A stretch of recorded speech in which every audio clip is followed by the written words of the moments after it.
Salut à tous, c'est Rudy et aujourd'hui, petit test d'un casque Bluetooth.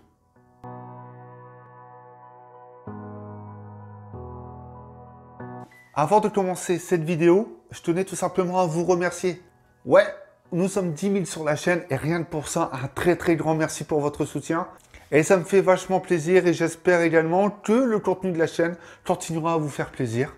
Et surtout pour les nouveaux arrivants, encore un énorme merci. Alors ce casque, comme toujours, on m'a demandé si je voulais le tester, j'ai dit oui. Et il s'agit du Midseeder ou Midseeder, je ne sais pas comment ça se prononce. Et le modèle c'est le E9. Donc un bon petit casque, j'ai apprécié dans l'ensemble, mais on voit ça tout de suite. Et en plus de ça, il possède une réduction de bruit active. Et lorsque l'on déballe ce casque, eh bien, on se rend vite compte qu'il est vachement simple. En termes de design, on a du plastique et du simili-cuir, donc noir. Forcément, toujours sobre. Il est assez léger, il est très agréable à porter. Le gros avantage, c'est qu'il pivote et donc s'adapte vraiment à votre tête.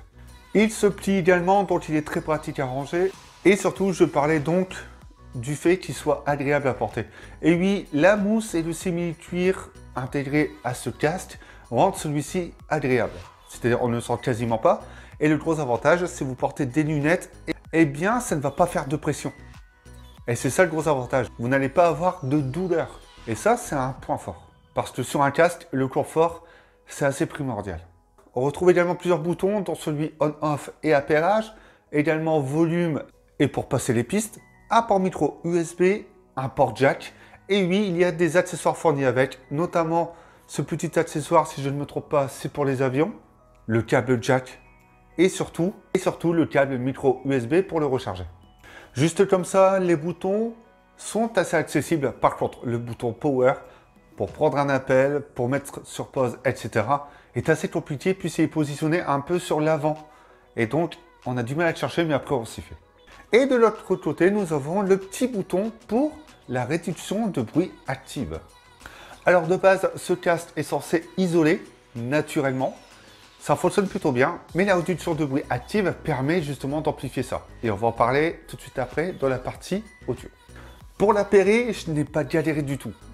Je l'ai trouvé tout de suite et il s'est appairé en à peine 3 secondes. Et ça change de certains casques ou écouteurs où l'on galère pour trouver comment l'appairer. Juste avant de parler de la partie audio, on va parler autonomie et ce casque promet 30 heures d'écoute de musique et 24 heures avec la réduction de bruit activée. Alors, je n'ai pas testé sur les 30 heures, c'est théorique, mais ce qui est sûr, c'est que ce casque durera vraiment une bonne dizaine d'heures, voire un peu plus, selon le volume et bien évidemment la réduction de bruit activée. Allez, la partie la plus importante maintenant, l'audio. Alors, ce casque est très intéressant sur cette partie, et ça, c'est important. Parce qu'en fait, il est plus orienté basse qu'aigu et médium. C'est-à-dire que pour tous ceux qui écoutent de la musique urbaine, hip-hop, rap, etc., ça peut être vachement intéressant. Le son est assez chaud également, ça ne va pas vous détruire les oreilles.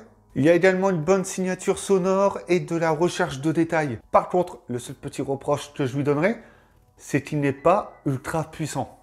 Le son est fort, mais pas ultra puissant. Une fois que l'amp est activé, donc la réduction de bruit active, eh bien le volume augmente considérablement. Là, les aigus et les médiums sont beaucoup plus présents. Et les basses augmentent aussi légèrement. Mais le but de cette réduction active, c'est tout simplement d'augmenter le son et d'étouffer le bruit. Et à partir de là, il fonctionne vachement bien. Les bruits ambiants sont quasiment inaudibles. Franchement, j'ai vraiment pas été déçu sur ce point. Et je me suis dit, waouh, ce casque, pour le prix, il est vraiment pas mal. L'autre petit point à noter sur cette réduction de bruit active, c'est qu'elle est activable même sans que le casque soit en route. C'est-à-dire que si vous souhaitez vous mettre un petit peu au calme, vous posez le casque, vous activez la réduction de bruit et à partir de là, ça étouffe les bruits ambiants et vous pouvez reposer vos petites oreilles. Alors pour 70 €, ce casque est à conseiller. Il est confortable, pratique, une très bonne qualité sonore et surtout un confort que ce soit sur l'audio ou à porter. Je m'attendais pas à ça et au final, il devient l'un de mes casques les plus utilisés lorsque j'écoute de la musique sur le smartphone. Vous possédez ce casque ou vous souhaitez tout simplement poser vos questions, l'espace de commentaires est fait pour ça.